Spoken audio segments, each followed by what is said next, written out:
અમરેલીના રાજુલામાં જાહેરમાં ખૂન ખરાબાના એવા દ્રશ્યો સર્જાયા જેણે સૌ કોઈને હચમચાવી નાખ્યા। રાજુલાના નિંગાળા ગામ નજીક ફરિયાદી ભાવેશ જ્યારે પોતાની માતા જીતુબેન સાથે પ્રેમિકાને મળવા જઈ રહ્યો હતો ત્યારે પ્રેમિકાના પરિવારજનોએ અધવચ્ચે જ આંતરી લીધો અને મારામારી શરૂ કરી દીધી। ફરિયાદીના માથા પર કાર ચડાવીને હત્યા કરી। આરોપ પ્રમાણે આરોપીઓએ ફરિયાદીને મારતા ઈજા પહોંચી છે અને સમગ્ર ઘટનાના સીસીટીવી પણ જાહેર કરાયા છે। પોલીસે આ મામલે 9 જેટલા લોકો સામે ગુનો નોંધીને तपास શરૂ કરી છે। ફરિયાદી ભાવેશે પોલીસને આપેલી વિગતો પ્રમાણે તેની પત્ની પિયરમાં રહે છે। ભાવેશના દાવા પ્રમાણે છેલ્લા 3 વર્ષથી તેની પત્નીની જ માસીની દીકરી સાથે આડા સંબંધ હતા, જેની જાણ પ્રેમિકાના પરિવારને થઈ ગઈ। પરિવારજનો એક નહીં થવા દે એવું માનીને થોડા સમય પહેલા બંને ભાગી ગયા હતા અને મૈત્રી કરાર કર્યા હતા। જો કે બાદમાં પ્રેમિકાના પરિવારજનો પ્રેમિકાને લઈને જતા રહ્યા હતા। એવામાં 3 તારીખે ભાવેશને પ્રેમિકાનો ફોન આવતા તેને મળવા માટે જઈ રહ્યો હતો ત્યારે જ તેના પર હુમલો થયો।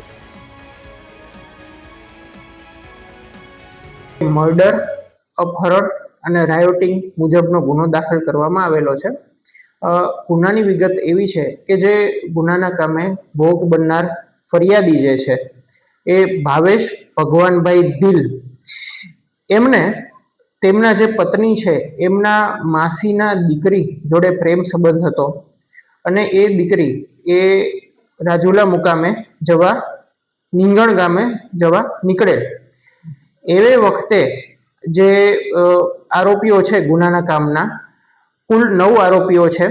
યોગેશ બાબુભાઈ મકવાણા, રોહિત બટુકભાઈ મકવાણા, મહેશ ભાયાભાઈ સોલંકી, જ્યોતિબેન બાબુભાઈ મકવાણા, કાજલબેન બટુકભાઈ મકવાણા, જાનુબેન બટુકભાઈ મકવાણા, હિતેશ બટુકભાઈ મકવાણા, બટુકભાઈ ડાયાભાઈ મકવાણા અને હિતેશ કમલેશભાઈ મકવાણા, આ આરોપીઓએ એક સમ થઈ અને જે ભાવેશભાઈને પ્રેમ સંબંધ હતો એ બાબતેનું મન દુઃખ રાખેલી અને ભાવેશભાઈ એમના માતા જે છે જેમનું નામ જીતુબેન જોડે જતા હતા તો એમને રસ્તામાં અટકાવી અને એમને ઢોર માર મારેલો।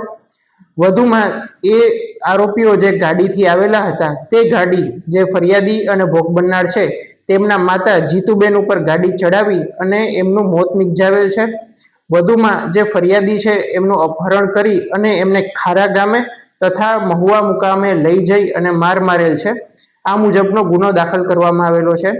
ગુનાના કામે 3 મહિલા આરોપી જ્યોતિબેન, કાજલબેન અને જાનુબેન એમની ધરપકડ કરી એમને જ્યુડિશિયલ કસ્ટડીમાં મોકલી આપવામાં આવેલા છે અને અન્ય આરોપીઓને પકડવા માટેની ગતિવિધિ ચાલુ છે।